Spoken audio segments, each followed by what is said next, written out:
জাহিদ ইসলাম এটা ভালো বলতে পারবেন। আমরা অতীত নিয়ে কামড়াকামড়ি করার পক্ষে না, আমরা বর্তমান এবং ভবিষ্যৎ নিয়ে আগাইতে চাই ইনশাআল্লাহ। উনি কেন বলেছেন উনি ভালো বলতে পারবেন, ওনাকে জিজ্ঞেস করলে আপনারা উত্তর পাবেন খুব ভালো। দেশের আইন শৃঙ্খলা পরিস্থিতি বাংলাদেশের স্বাধীনতার পর কখনো একটু ভালো হয়েছে, কখনো খারাপ হয়েছে।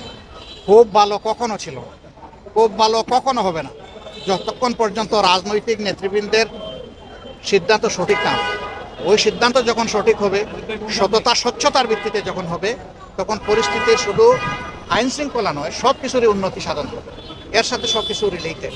যারা গুলি করেছে তারা দুর্বৃত্ত, এইভাবে গুলি করার অধিকার কাউকে কারণে প্রতিবাদ করবে।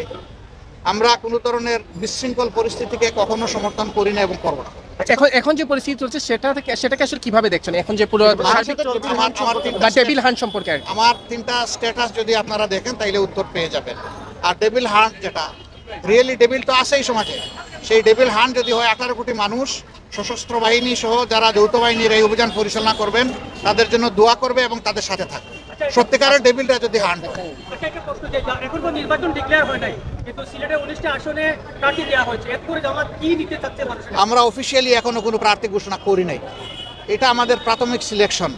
ইলেকশন বহু সামনে রয়ে গেছে, অনেক দূর। ইলেকশন যখন কাছে আসবে তখন আমরা ফাইনাল সিদ্ধান্ত নেব।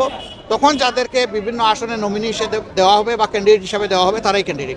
বিভিন্ন রাজনৈতিক দল বলছে যে নির্বাচন না হওয়া পর্যন্ত, নির্বাচিত সরকার না হওয়া পর্যন্ত এই যে আসলে বিশৃঙ্খল পরিস্থিতি সেটা আসলে পরিসমাপ্তি হবে না। এটা সবসময় সঠিক না।